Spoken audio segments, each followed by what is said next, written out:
आपण राहुल गांधी यांच्या स्वागतासाठी जमलेलो आहोत।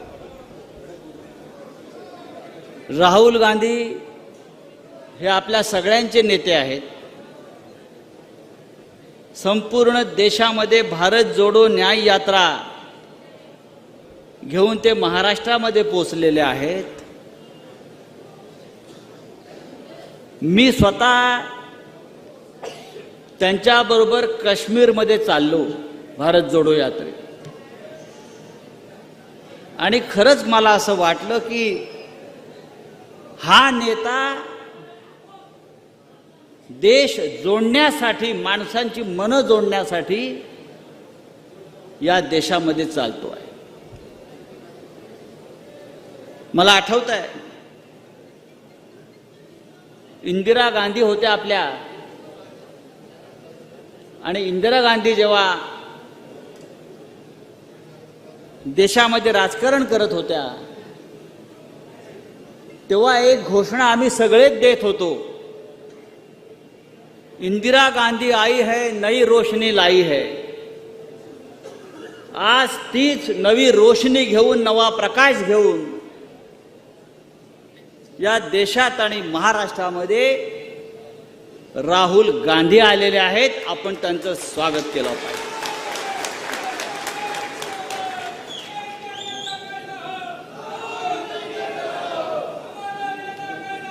माझं आव्हान आहे, राहुल गांधी हजारो किलोमीटर या देशामध्ये चालतायत, लोकांना भेटतायत, लोकांशी चर्चा करतायत, आणि राहुल गांधी शेतकऱ्यांच्या मन की बात ऐकतायत, स्वतःच्या मन की बात फार कमी बोलतायत। काही लोक फक्त आपल्याच मन की बात सांगतायत, माझंच ऐका, दुसरं कोणाचं ऐकायचं नाही। राहुल गांधींचं मी पाहतोय, ते शेतकऱ्यांच्या, कष्टकऱ्यांच्या मन की बात ऐकतायत आणि त्या संदर्भात आपल्या भूमिका व्यक्त करतायत। राहुलजी महाराष्ट्रात आलेले आहेत। राहुल गांधी आता 2 दिवसात मुंबईला पोहोचतील, महाराष्ट्राच्या राजधानीत पोहोचतील, तिथेही त्यांचं भव्य स्वागत केलं जाईल। पण या देशामध्ये मोदींसाठी, अमित शहासाठी ज्या प्रकारे भाड्याने लोक आणावी लागतात, तशी या भारत जोडो यात्रेमध्ये, भारत जोडो न्याय यात्रेमध्ये चालण्यासाठी, सभेसाठी भाड्याने लोक आणलेली नाहीत। लोक स्वतःहून येत आहेत, लोक स्वतःहून चालतायत, लोक स्वतःहून आपले विचार मांडतायत, आणि हीच आपल्या देशामध्ये परिवर्तनाची नांदी आहे।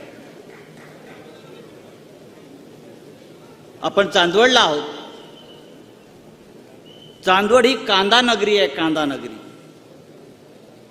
पण या कांद्यानं शेतकऱ्याला आज पूर्ण रडवलेलं आहे। या देशामध्ये, या महाराष्ट्रामध्ये गद्दार आमदार आणि खासदाराला भाव मिळतो 50-50 कोटी रुपये, बरोबर ना? आमदार खासदाराला, गद्दाराला 50-50 कोटी रुपये भाव दिला जातो, पण शेतकऱ्याच्या कांद्याला भाव मिळत नाही, शेतकऱ्याच्या मालाला भाव मिळत नाही। आणि देशाचे पंतप्रधान हे स्वतःला विश्वगुरू समजतात, जगामध्ये मोठ्या मोठ्या गोष्टी करतात, आणि या देशातला शेतकरी मात्र रडतो आहे। ही अत्यंत गंभीर गोष्ट आहे। बेरोजगारीच्या गोष्टी करतात हटवण्याच्या, 2 कोटी लोकांना रोजगार, ही मोदीची गॅरंटी। पण कांदा निर्यात बंदीमुळे कांद्याशी संबंधित 25 लाख लोक या महाराष्ट्रामध्ये बेरोजगार झालेले आहेत। कांदा उद्योगाचं 20,000 कोटी रुपये नुकसान झालंय। नाशिक, धुळे, सोलापूर, नगरला याचा मोठा फटका बसलाय। फक्त कांदा नाही तर कांद्यावर अवलंबून असलेला ट्रान्सपोर्ट व्यवसाय, शेतकरी, व्यापारी, निर्यातदार, मजूर, ट्रान्सपोर्टर भिकायला लागलेला आहे। मध्यंतरी देशाचे पंतप्रधान इथे आले, नाशिकला आणि त्यांनी कांदा आंदोलकांना अटक करून नजर कैदेत ठेवलं. हे आमचं शेतकऱ्यांच्या विषयीचं धोरण आहे.